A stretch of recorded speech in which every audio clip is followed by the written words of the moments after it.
it's your boy Q, and in today's video, I will be discussing how the infatuation with draft picks, trades, and trade assets in the NBA is just a tad bit overblown. So let's go, let's get it, tap in. To preface this before I go any further, I am not saying that draft picks in general are overrated or anything like that of the nature. No, obviously not, because that is how you acquire new talent, and that is how you replenish your roster. No, I wouldn't say that. That's just dumb. But what I am saying is the overemphasis of, oh, we've got X and X amount of draft picks in the next amount of many years, all of that to me is overblown and overstated. And as the league has really shown in the past, I don't know, decade, let's use the 2010s decade as an example, because we're now in 2021 and the way, calendars work, it's a new decade. Let's use that example, or that decade, as the example. The first team that comes to mind when I think of, okay, draft picks and capital and turning it into something would be Houston, and I believe it was 2012 when they acquired James Harden, right? They had, however much draft capital that they had, and they turned those picks that they had, that capital, into, obviously, James Harden, right? Right. Now, yes, you get James Harden. That's great. That's amazing. But really, the whole point of this video, what I'm trying to say is, it is the over-infatuation with it is, it doesn't lead to championships.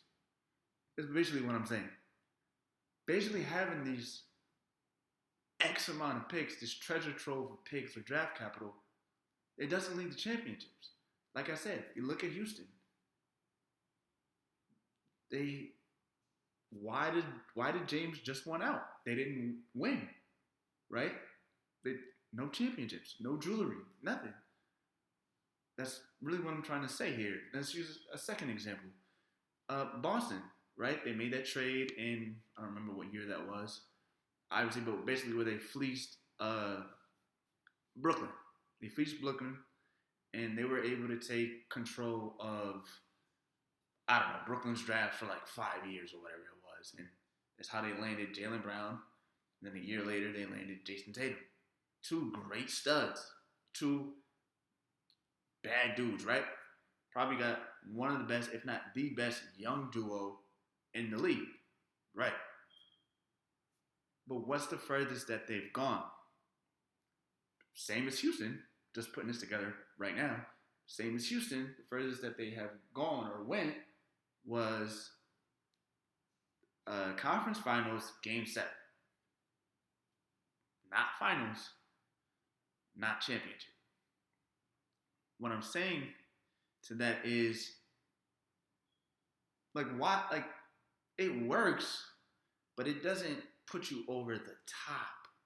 You know what I mean? Yes, they were able to flip assets and get all that, and they got the talent, but it's like, okay, well, now put it all together. And any of these teams that we talk about with oh my God, they got this many amount of assets and trade assets and all this stuff. None of them have won a championship. We just seen the Lakers a year ago dump their picks and their trade assets and all this stuff. Obviously, they got a generational talent in Anthony Davis, but they won the championship. You know what I mean? That's kind of what I'm saying. This over-infatuation, this, being in love with the possibility of this 2027 first-round draft pick. It's like, who knows what that will be, who that will be, what that will turn out to be. Right? That has probably a greater chance of busting than it has of booming, right? It's like, who knows? The way I look at it is, you live in the now and you build your team for now. You worry about the future kind of when you get there, is the way I view it. But, yeah.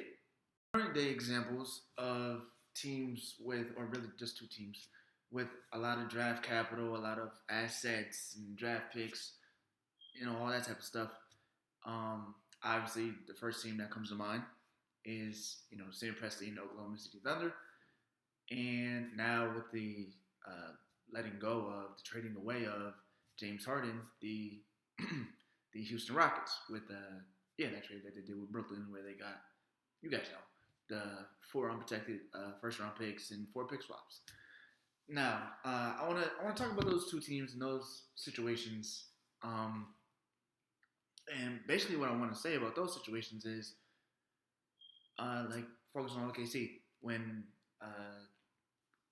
what is it? Maybe a month and a half, almost 2 months ago now, when they were able to get rid of Chris Paul and acquire another first round pick. It was like, oh man, Sam Presti is a wizard. You know, he's one of the best GMs out there, which I'm not saying he isn't. It's like, again, none of this, no jewelry, no rings. You know what I mean? But yeah, there was a lot of people saying, oh, he's a wizard. He's this, he's that. He got, X amount of draft picks and next however many years, all this stuff. I think it's like 18 picks. I believe it's 18, right? 18 picks in the next 5 or 6 drafts, which sounds amazing, right? I think it's like, oh man, like it sounds great. Like we're gonna have so many opportunities to, basically swing at a generational talent, right? It doesn't really work like that. You would hope it worked like that, but it doesn't. That's why what I'm really, again, to reiterate, what I'm really saying is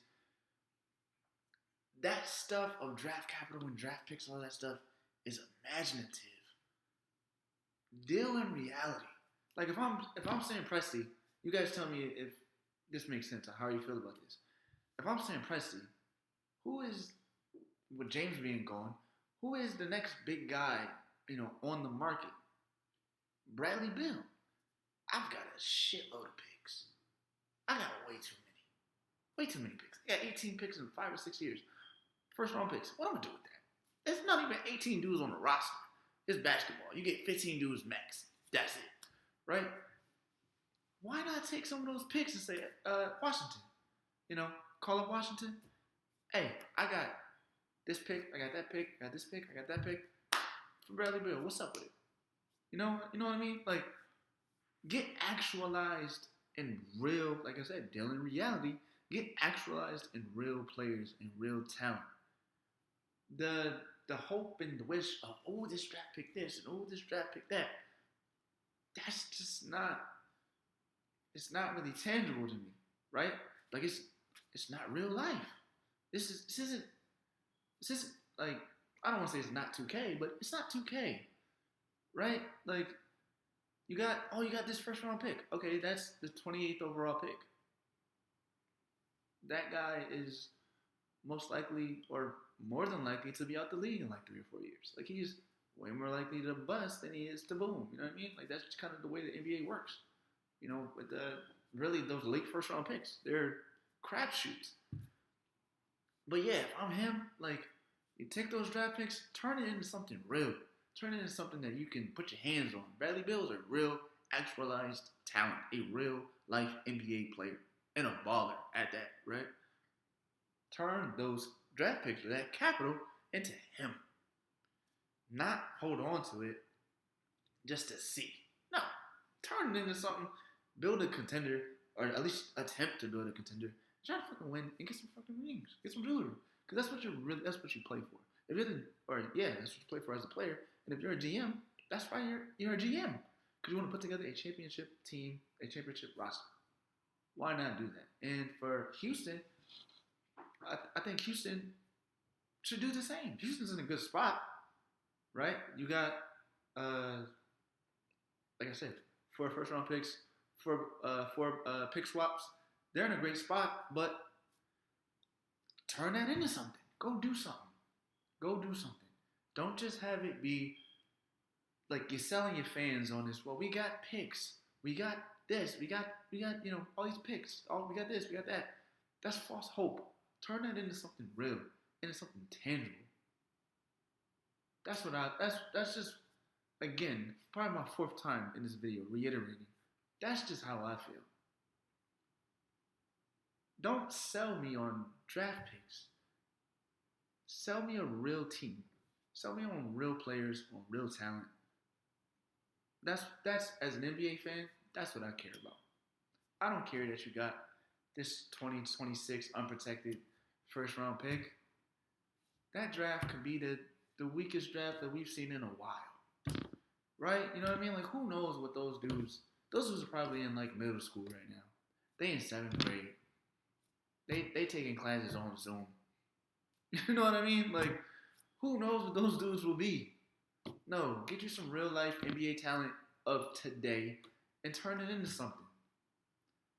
Go to the playoffs, go to the second round, go to the conference finals, right? Get yourself a ring or an attempt at a ring. Don't sell yourself and the fan base on draft picks and hope, because that can be false hope. So don't do that. Don't do that at all. But yeah, guys, it's been your boy Q. Like I said, I hope you guys understood what I was trying to say in this video. Basically, draft picks and draft capital is cool, but if you're not turning that into anything that's real or tangible or touchable, it's all just like a farce, really. Get yourself some real talent, man. If you're a GM that's watching this, you're probably not watching this. You know, I get it. But yeah, man, it's been your boy Q. Once again, thank y'all for watching. I appreciate y'all. I'm gonna leave my social media handles in the description bar below. And yeah, y'all enjoy the rest of y'all days. Peace.